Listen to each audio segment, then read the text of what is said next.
The church was silent except for my mother-in-law's voice cutting through the air like a blade. She was too weak to survive, just like her mother. Those words hit me harder than any physical blow ever could. I stood frozen at my 9-year-old daughter Melody's funeral, watching as relatives around me actually nodded in agreement. My hands shook as I gripped the pew in front of me, trying to process that Patricia had just called both me and my dead child weak, here, in front of everyone who was supposed to be mourning with us. That's when I heard the scrape of wood against floor. My 7-year-old son Ethan stood up from his seat beside me, his small voice cutting through the horrible silence with unexpected steadiness. "Grandma Patricia, should I show everyone what you put in Melody's cup?" The entire congregation turned. Patricia's face drained of color so fast I thought she might faint. Her perfectly manicured hand flew to her chest, gripping the pearl necklace she always wore to church. "Ethan, sweetheart, what are you talking about? Sit down. You're confused and upset about your sister." But Ethan didn't sit down. Instead, he reached into his pocket and pulled out a small plastic bag, holding it high above his head so everyone could see. The pastor's Bible hit the floor with a thunderous crash that echoed off the church walls. Reverend Mills, who had baptized both my children and known our family for 15 years, stood with his mouth open in shock. "These are the pills you crushed up and put in her special tea," Ethan announced, his voice growing stronger with each word. "Every single day I watched you do it. I took pictures." David, my husband, jumped to his feet beside me, his face a mask of confusion and growing horror. "Ethan, what are you saying? Mom, what is he talking about?" Patricia's carefully constructed composure cracked like ice under pressure. "That child is lying. He's traumatized. Rachel has poisoned him against me, turned him into a liar just like her." "I'm not lying," Ethan said simply. "You killed my sister because you hate my mommy, and now everyone is going to know what you did." The church erupted. Some people gasped. Others started whispering frantically. Uncle Raymond tried to move toward Ethan, but Pastor Theodore stepped between them, his face grave.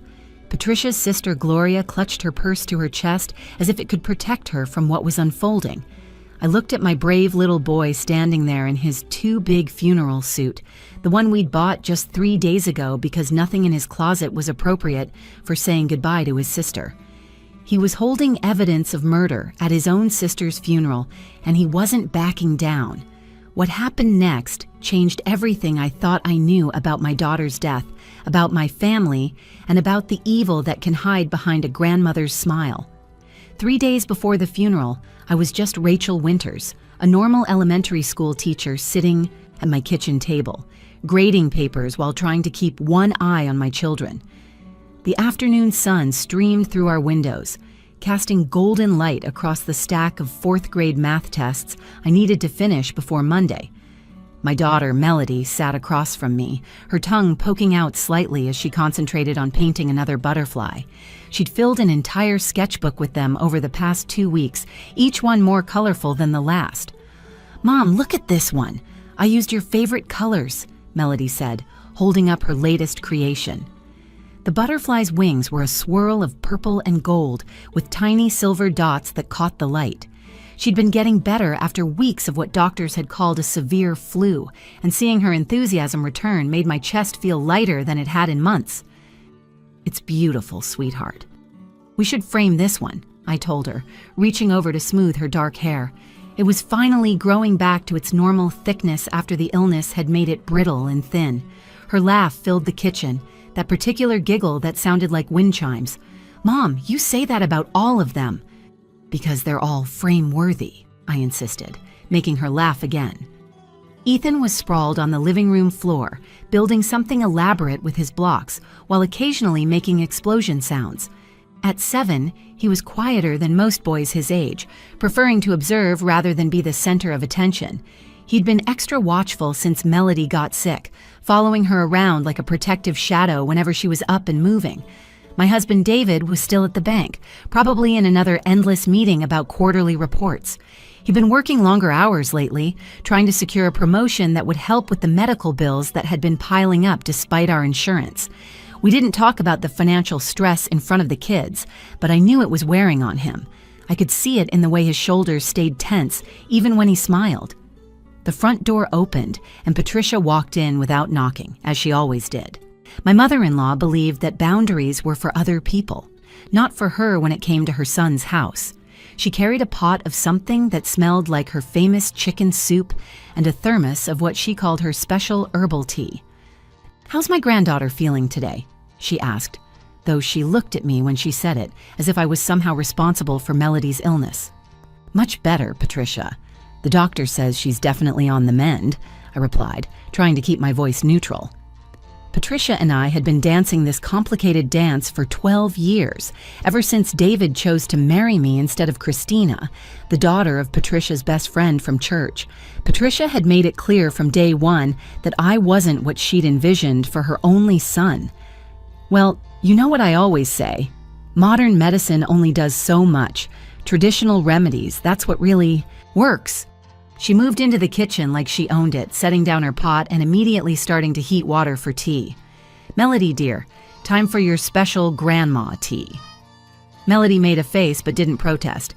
The tea had become part of our routine over the past 3 weeks, ever since Patricia had insisted on helping with Melody's recovery. "Grandma says her tea will make me strong," Melody had told me the first week, though she'd also whispered that it tasted funny, like metal and flowers mixed together.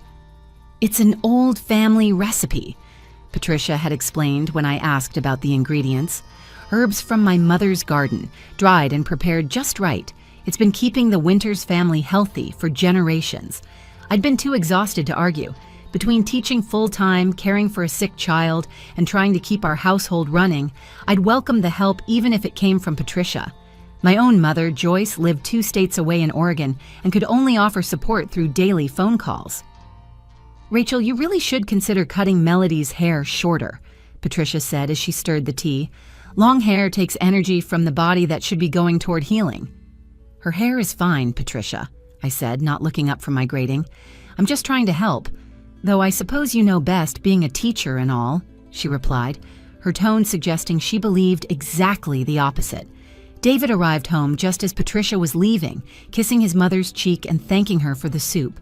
After she left, he slumped into a chair beside me, loosening his tie with one hand while reaching for Melody's artwork with the other. "Another butterfly? This one might be my favorite," he said, winking at Melody. "Dad, you say that about all of them too," she protested, but she was beaming. Looking back now, I realized that was the last truly normal evening we had as a complete family. Melody painted 3 more butterflies before bedtime. Ethan helped her choose colors. David and I sat on the couch, his arm around my shoulders, watching our children just be children. If I'd known what was coming, I would have memorized every second, recorded every laugh, saved every butterfly. Everything shattered the next morning at exactly 9:47 a.m. I remember the time because I was glancing at the kitchen clock, thinking we needed to leave for Melody's doctor appointment in an hour. Patricia had arrived early, insisting she wanted to give Melody her morning tea before we left. She'd been doing this for 3 weeks, showing up with her thermos and her determined smile, brushing aside my suggestions that maybe Melody didn't need the tea anymore since she was improving. "Consistency is key with natural remedies," Patricia had said, already pulling out Melody's favorite cup, the one with painted daisies on it. "You can't just stop when you feel better. That's how relapse happens." Melody was sitting at the table, still in her pajamas, working on another butterfly. This one had orange and pink wings. She looked up when Patricia set the steaming cup in front of her, and I caught the briefest flash of reluctance in her eyes. "Drink it all, dear. Every drop counts," Patricia said, standing over her like a sentinel. Melody picked up the cup with both hands, took a deep breath, and started drinking. She'd gotten about halfway through when her face went completely white. The cup slipped from her fingers, shattering on the floor, hot tea splashing across the tiles. "Mommy, I feel dizzy," she whispered, reaching for me. Before I could get to her, she crumpled forward, her head hitting the table with a sickening thud. I screamed, rushing to catch her as she slid toward the floor. Her body was limp, her breathing shallow and rapid. "Call 911, I shouted at Patricia, who stood frozen, her hand pressed to her mouth. Ethan appeared in the doorway, his eyes wide with terror. "What's wrong with Melody?" "She's just having a reaction." Patricia said, finally moving to get her phone. But her voice was strange, almost calm. She's always been fragile. Some children just aren't meant to survive these things. Stop talking and call for help. I was cradling Melody's head in my lap, feeling her pulse race under my fingers. Her skin was clammy and cold. The ambulance arrived in 8 minutes that felt like 8 hours. The paramedics worked with practiced efficiency, checking vitals, starting an IV, loading her onto a gurney. I climbed in beside her while Patricia said she'd drive Ethan and meet us at the hospital. What did she consume? The paramedic asked me as we raced through traffic. Just some herbal tea. My mother-in-law makes it. She's been drinking it for weeks with no problems. The paramedic frowned but said nothing more, focusing on monitoring Melody's increasingly erratic heartbeat. David arrived at the hospital within minutes of us, his face white with panic. What happened? She was fine last night. She was painting. I don't know. She just collapsed after drinking Patricia's tea. Patricia appeared with Ethan, her church friends Gloria and Raymond trailing behind her. These things happen with sick children, she was telling them. I've been saying she wasn't strong enough. That girl inherited too much from her mother's side. Patricia, stop, David said sharply. This isn't the time. I'm just being realistic, she replied. Someone needs to be. 3 hours passed in a blur of tests, machines, and medical terminology I couldn't fully grasp. Doctors came and went, their faces increasingly grave. Finally, Dr. Harrison, who'd been treating Melody since she first got sick, pulled us into a small room. I'm sorry, he said, and my world ended with those 2 words. We did everything we could. Her system just shut down, complete organ failure. Sometimes, with severe flu, complications can arise suddenly, even during recovery. David collapsed into a chair. I stood frozen, unable to process what I was hearing. But she was getting better. She was painting butterflies this morning. These things can happen very quickly, Dr. Harrison said gently. There was nothing anyone could have done. Through my shock, I heard Patricia in the hallway telling Gloria, I knew this would happen. That child was never strong. Rachel's genetics, weak stock. But Ethan had been watching everything with those careful eyes of his. That night, after we'd somehow made it home without Melody, after I'd sat staring at her empty chair until David guided me to bed, Ethan crept into our room. Mommy, he whispered, climbing up beside me, Grandma's tea isn't just tea. I saw her put something else in it from a different bottle. She keeps it in her purse. I was too destroyed to really hear him. My baby was gone. The house felt wrong without her laugh, without her butterflies scattered across every surface. She crushes little white pills, Ethan continued, determined to be heard. Every time. She thinks I'm playing with my blocks, but I watch. She said they were vitamins, but vitamins don't come in medicine bottles with Grandma's name on them. David heard this and sat up. What are you saying, buddy? I'm saying Grandma put something bad in Melody's tea, and I took pictures with your old phone you gave me to play games on. The room suddenly felt very cold. David and I looked at each other across our son's head, and I saw my own terrible suspicion reflected in his eyes. The night before the funeral, our house felt like a crime scene, even though Melody had died at the hospital. Every surface held evidence of her interrupted life. Her breakfast bowl still sat in the dishwasher. Her toothbrush stood in the holder next to Ethan's. And spread across the kitchen table were 17 butterfly paintings she'd never get to finish. Ethan came to my room at exactly 10 p.m., holding something carefully in his small hands like he was carrying a baby bird. David was downstairs, supposedly making funeral arrangements, but really just staring at his laptop screen, unable to focus on anything. Mommy, I need to show you something, Ethan said, his voice steady in a way that broke my heart. 7-year-olds shouldn't have to be this brave. He opened his palm to reveal a small plastic sandwich bag with several crushed white pills inside. I took this from Grandma's purse yesterday when she wasn't looking. This is what she put in Melody's tea every single day. I watched her do it. My hands trembled as I took the bag. The pills were partially crushed, but I could still make out partial markings on some of the larger pieces.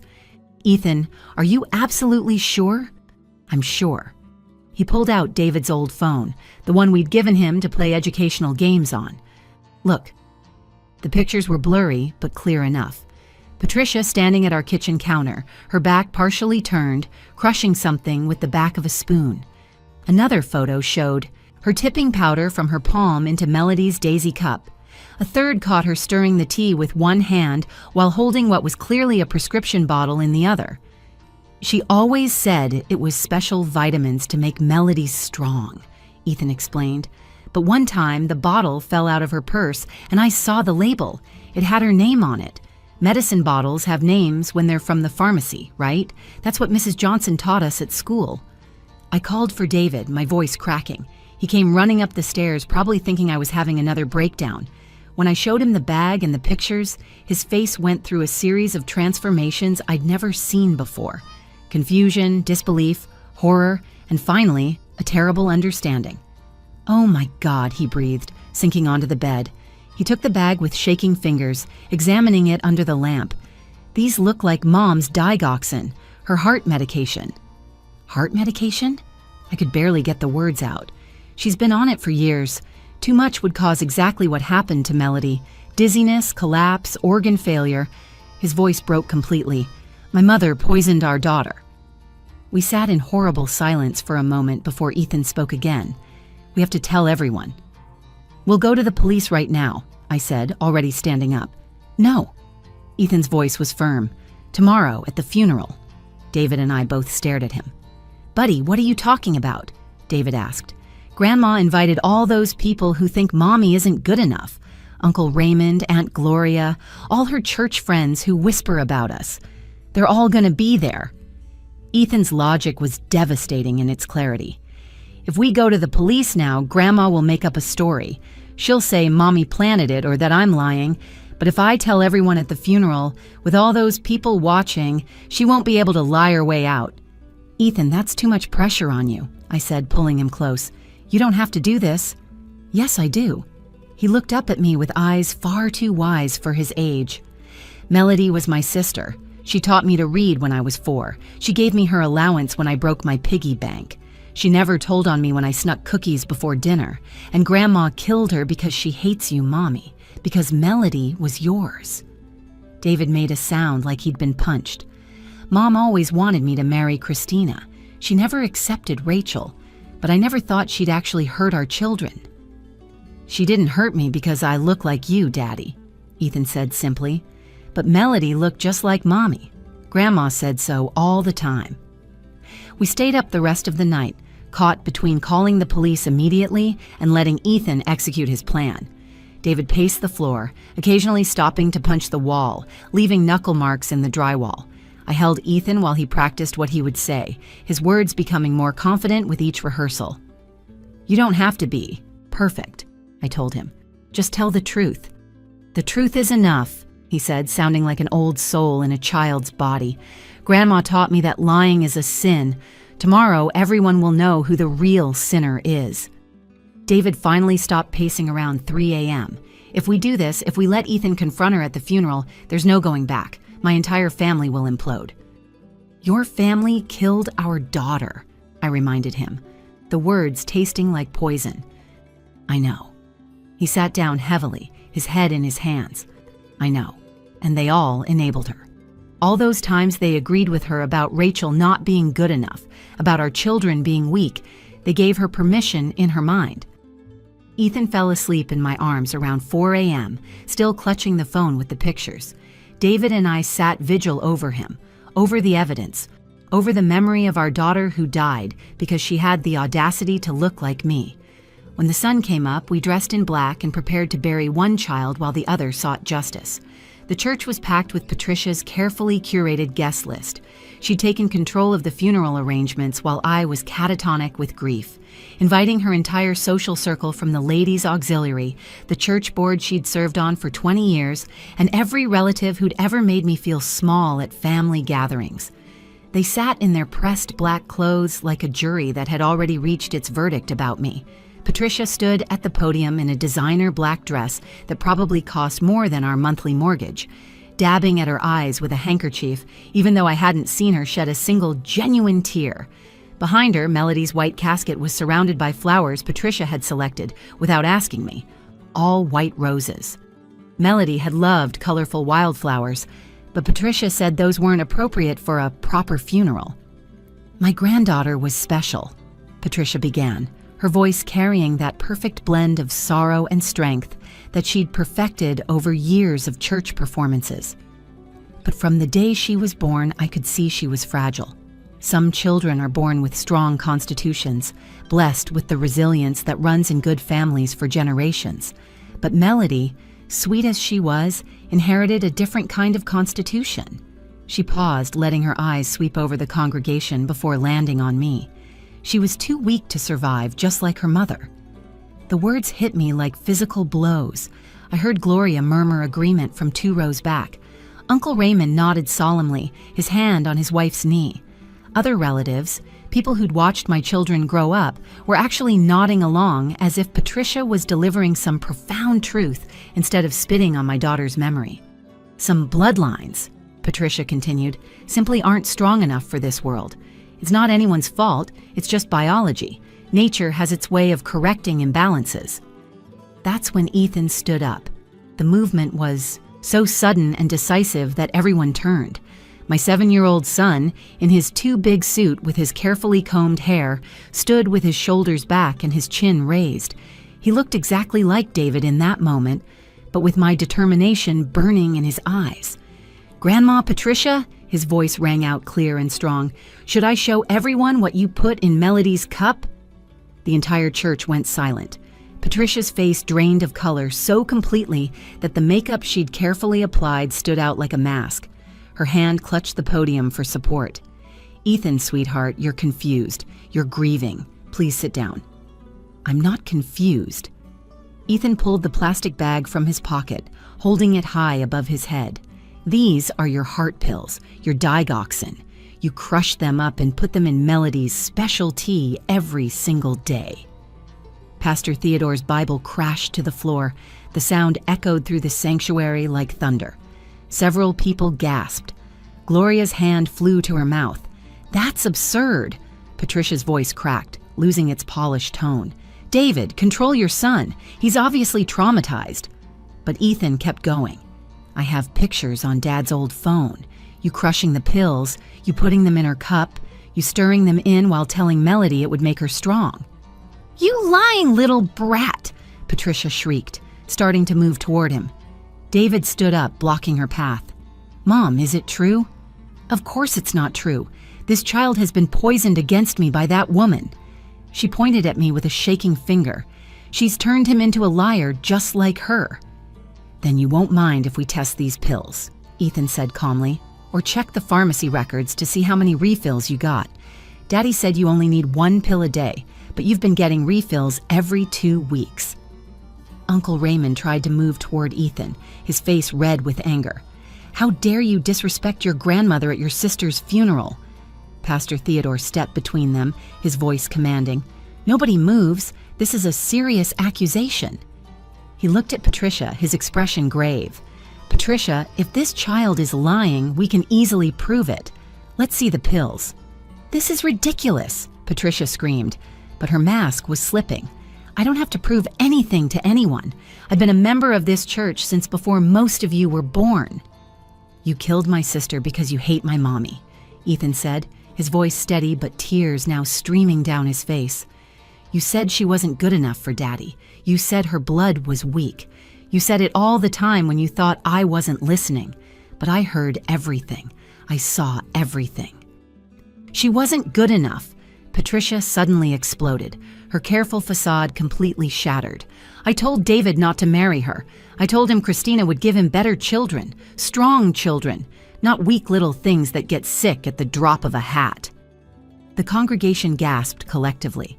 David made a sound like he'd been gutted. "So you poisoned her?" I stood up, my voice carrying strength I didn't know I had. "You poisoned a 9-year-old child because she had my blood? It was mercy," Patricia screamed. "She would have grown up weak and pathetic like you, always sick, always needing special attention. Better to end it now than watch her fail at everything like her mother." "Mom, oh God, Mom, what did you do?" David collapsed back into the pew, sobbing. Pastor Theodore already had his phone out. "I'm calling the police. Nobody leaves this church." Patricia tried to run then, but the doors were blocked by congregation members who'd finally understood the horror of what they were witnessing. She spun around looking for allies, but even Gloria had backed away from her. "You all know me," Patricia cried desperately. "You know I'm a good person. I was protecting the family bloodline, protecting my son from the mistake he made marrying that nobody. That nobody is my mommy," Ethan said quietly. "And Melody was my sister, and you're a murderer." The police arrived within minutes, their sirens cutting through the morning air.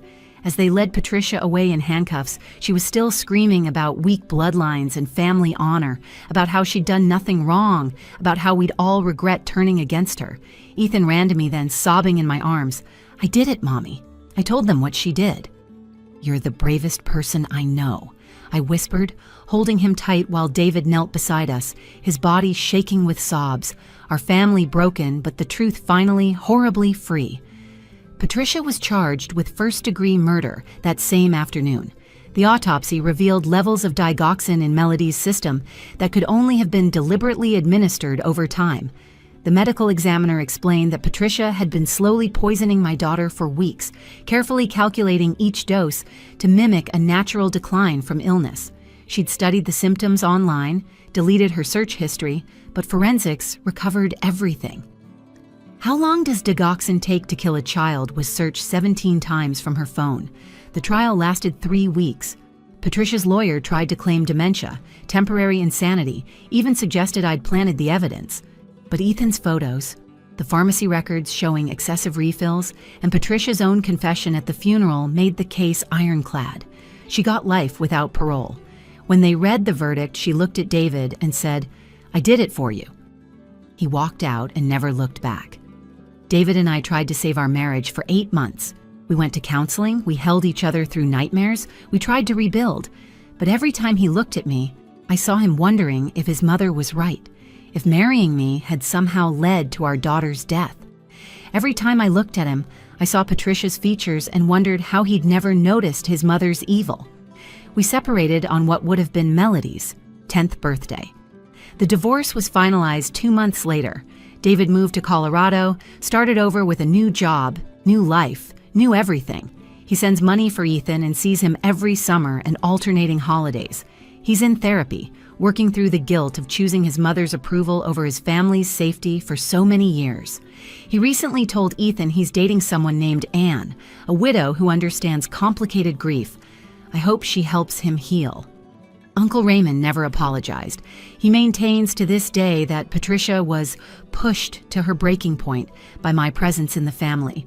He wrote a letter to the judge asking for leniency, calling Patricia a good Christian woman who lost her way.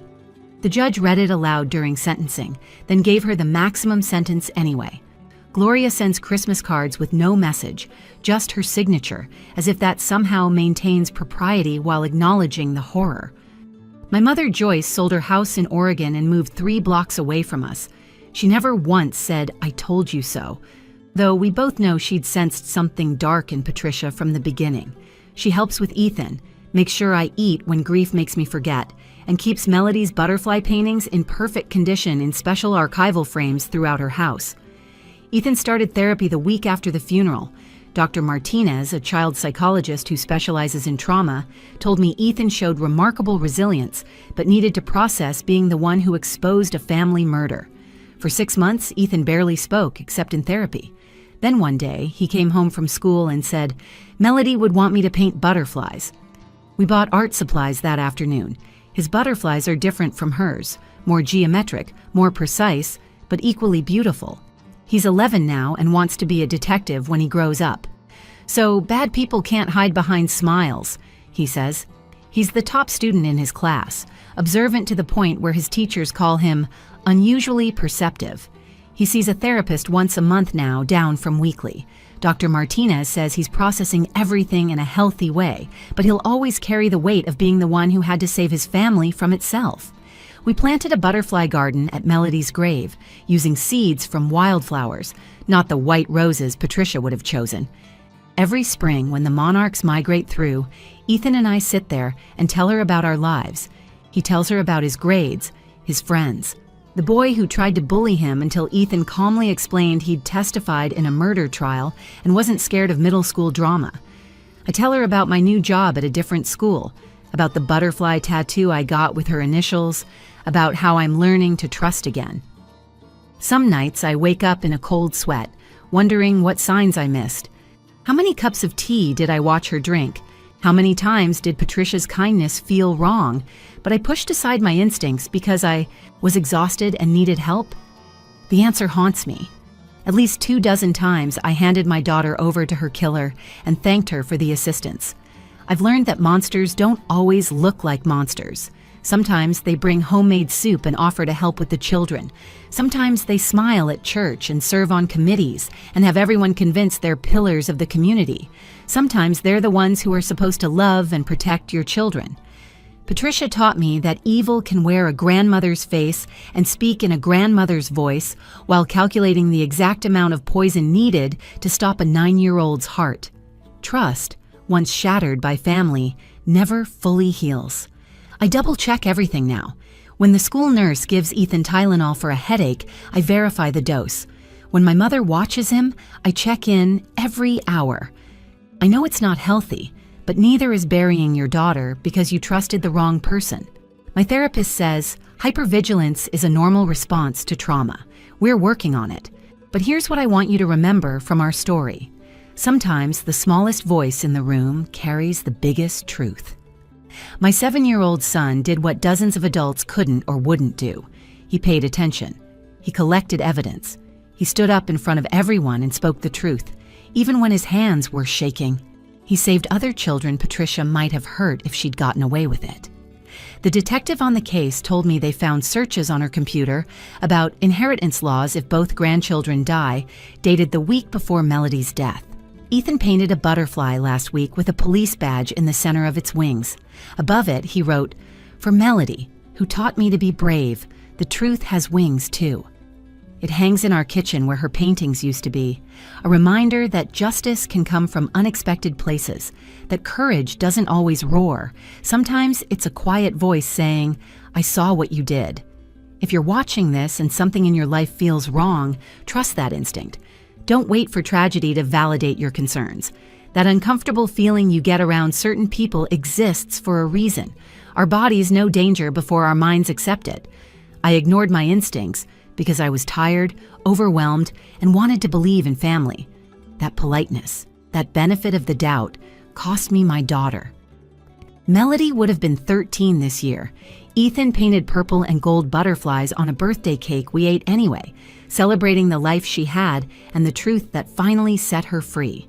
We sang happy birthday through tears, just the two of us, in a house that still echoes with phantom laughter and the ghost of little feet running down hallways that are now too quiet. Some stories don't have happy endings. They have necessary endings. Patricia will die in prison, but Melody is still gone. Ethan has justice, but not his sister. I have the truth, but not my daughter. We're learning to live with the weight of that reality, to find moments of joy despite the permanent shadow, to honor Melody by living fully, even when it feels impossible. The butterflies return every spring. Monarchs, painted ladies, swallowtails. They fill our garden with colors Melody would have loved. Ethan and I watch them and remember a girl who painted wings before she grew her own. If this story moved you, please share it. Someone in your life might need to hear that it's okay to question family, to trust children when they speak up, to believe that evil can hide behind familiar faces. Leave a comment about a time you wished you'd trusted your instincts, and subscribe to this channel for more stories about finding truth in the darkest places. Thank you for listening to Melody's story. May her butterflies remind you to pay attention, to protect the innocent, and to speak up when something isn't right, no matter who you're speaking against.